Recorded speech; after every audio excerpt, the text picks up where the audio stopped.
আসসালামু আলাইকুম, কেমন আছেন? আশা করি ভালো আছেন। আমিও ভালো আছি। দেখতেই পারছেন যে আমি আমার বাপের বাড়িতে গিয়েছিলাম।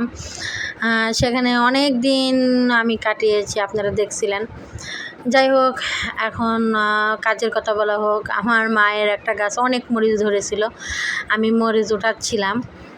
আমি ভাত দিয়ে মরিচ চাবিয়ে চাবিয়ে খেতে অনেক ভালোবাসি। কাঁচা মরিচের যে ফ্লেভারটা সেটা আমার অনেক ভালো লাগে। কার কার ভালো লাগে অবশ্যই জানাবেন। আমি আজকে অনেকগুলো মরিচ তুলছিলাম, সবাই মিলে খাবো। আমি এখন যাচ্ছি লেবু তুলতে। গাছের থেকে টাটকা লেবু, টাটকা মরিচ সেগুলো দিয়ে যদি আমি ভাত খাই, মনে হবে যে আমি যে কোন অমৃত খাচ্ছি, যে আপনার বলে বোঝানো যাবে না। আমি লেবুর খোসাসহ চাবিয়ে খাই। যখন ওই ভর্তা, মশলা বাটা, কচু শাক এগুলোর সাথে যে কত ভালো লাগে আমার খুব ভালো লাগে। আমি লেবু 2টা নিয়েছি, আমি বেশ কিছু মরিচ নিয়েছি। এই দেখতেই পারছেন খিচুড়ি দিয়ে গরুর মাংস, লেবু, মরিচ আমি খাচ্ছি, আমার খুব ভালো লাগে। সবাই খাচ্ছিল, আমি একটু ব্যস্ত ছিলাম, তাই আমার খাওয়াটা অনেক লেট করে হয়েছে।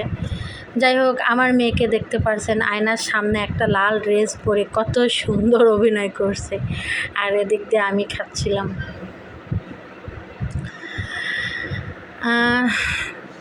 মরিচ দিয়ে লেবু দিয়ে অনেক ভালো লাগছিল। যাই হোক, খাওয়া দাওয়ার পরে আমরা একটু আমার বাবার বাড়ির সামনে একটু হাঁটাহাঁটি করছিলাম। হ্যাঁ, দেখুন কত সুন্দর, চতুর্দিকে ধান ক্ষেত, মানে এত ভালো লাগছিল। আমার মেয়ে অনেক দৌড়াদৌড়ি করছিল, বকা দিয়েছি বলে আমার মেয়েটা মন খারাপ করছে। দেখুন চারপাশে কত সুন্দর সবুজের সমারোহ। এই দেখুন কত সুন্দর, দেখে মন ভরে যায়। আমার বোন, আমার মেয়ে, আমার বর, আমরা সবাই হাঁটাহাঁটি করছিলাম। ওই দেখেন আমার বর দাঁড়িয়ে আছে, আমাদেরকে ডাকছে। আর এই দিকে আমি বেশ কিছু ছবি তুলে নিয়েছিলাম। আমি আপনাদেরকে দেখাচ্ছিলাম যে আমার বাবারা যেখানে বিল্ডিং করেছে সেখানেও এরকম ছিল, সবুজ ছিল, এখানে পুরো মাঠের মতন ছিল। এই আমি যেখানে দাঁড়িয়েছি তার পিছনে যে ঘরগুলো দেখতেছেন এগুলো দোকান, তার সামনে বিশ্ব রোড। এগুলো সব দেখাচ্ছিলাম যে আসলে ঘাট অঘাট হয়, অঘাট ঘাট হয়, তাই না? যাই হোক, দেখতেই পারছেন আমার বোন, আমার মেয়ে অনেকটা দূরে হেঁটে চলে গিয়েছে। যাই হোক, আমারও এবার হেঁটে হেঁটে যেতে হবে, কিন্তু এখান থেকে আমার কিছুতেই যেতে ইচ্ছা করছে না। মনে হচ্ছে এখানে আর কিছুক্ষণ দাঁড়িয়ে থাকি, কী আর করার, যেতেই হবে।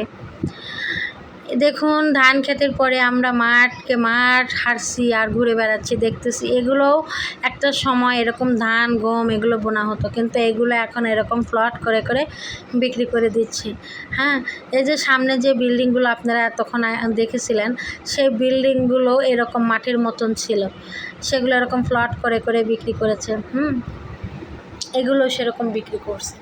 যখন আমরা এখানে বাড়ি করেছিলাম চতুর্দিকে কত সুন্দর সবুজের সমারোহ, কত সুন্দর ছিল। কিন্তু এখন দেখেন আস্তে আস্তে সমস্ত কিছু আর আগের মতো নাই, সমস্ত কিছু পাল্টে যাচ্ছে। দেখুন আমার মেয়েটা তার বাবার হাত ধরে হেঁটে হেঁটে যাচ্ছে, সে পড়ে গিয়েছিল, একটু ব্যথা পেয়েছে, এখন আর দুষ্টুমি করছে না, দৌড়াদৌড়ি করছে না।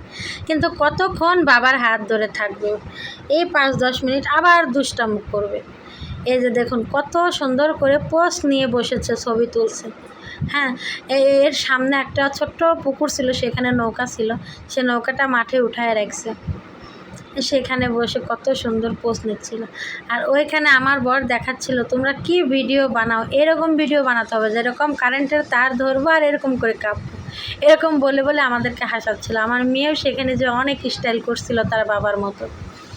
আমরা অনেক হাসাহাসি করছিলাম। এই যে দেখুন পিছনে অনেকগুলো 5তলা 6তলা বিল্ডিং, এগুলোও এরকম হয়ে যাবে, এই জায়গাগুলো এরকম ফাঁকা থাকবে না একটা সময়। যাই হোক, আমরা অনেকটা সময় কাটিয়েছি এখানে বসে, আমরা খেলছিলাম। আমরা যখন ছোট ছিলাম, প্রাইমারি স্কুলে যখন পড়তাম, তখন এরকম মাঠে বসে বসে ঘাসের ভিতরে একটা কাঠি দিয়ে কুতকুত করে করে এরকম বলে বলে আমরা এগুলো খেলতাম। আমার বর আমরাও সেখানে বসেছি সেটা খেলার জন্য। আমার মেয়ে কিছু বুঝুক আর না বুঝুক সেও এমন করছে আমাদের সাথে, সেও আনন্দ করছে। আসলে কি আগের মতন সেই খেলাধুলা সেগুলো আর তো আর নেই, তাই না? আগে আমরা পুতুল খেলেছি, আগে আমরা কত কিছু খেলছি, কিন্তু সেগুলোকে এখনকার বাচ্চারা খেলতে পারে না পায়, এখন শুধু মোবাইল আর টিভি। আগে আমরা কতই না আনন্দ করছি, সেই আনন্দগুলো তো এখন আর বাচ্চারা পায় না।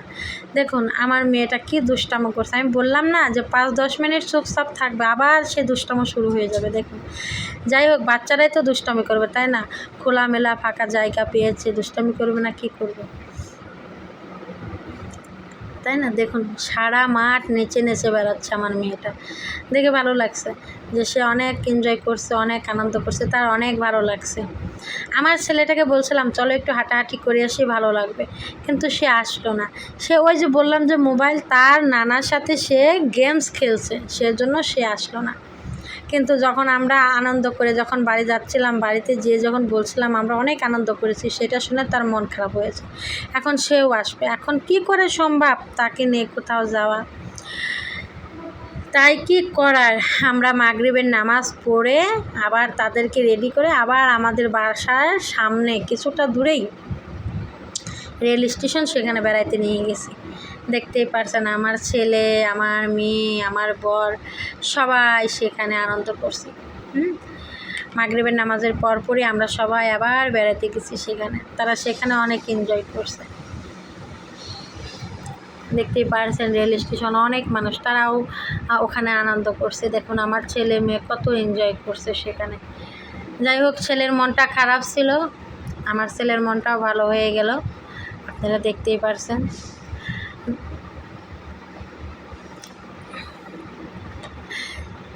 ছেলে বলছিল দৌড়াদৌড়ি করে আমি হাঁপিয়ে গিয়েছি, আমি ঘেমে যাচ্ছি। মেয়ে আবার এসে হাত ধরে টানাটানি করছে, চলো আবার দৌড়াদৌড়ি করি। ভাইয়াকে ধরে টানাটানি করছে, দেখুন কত এনজয় করছে।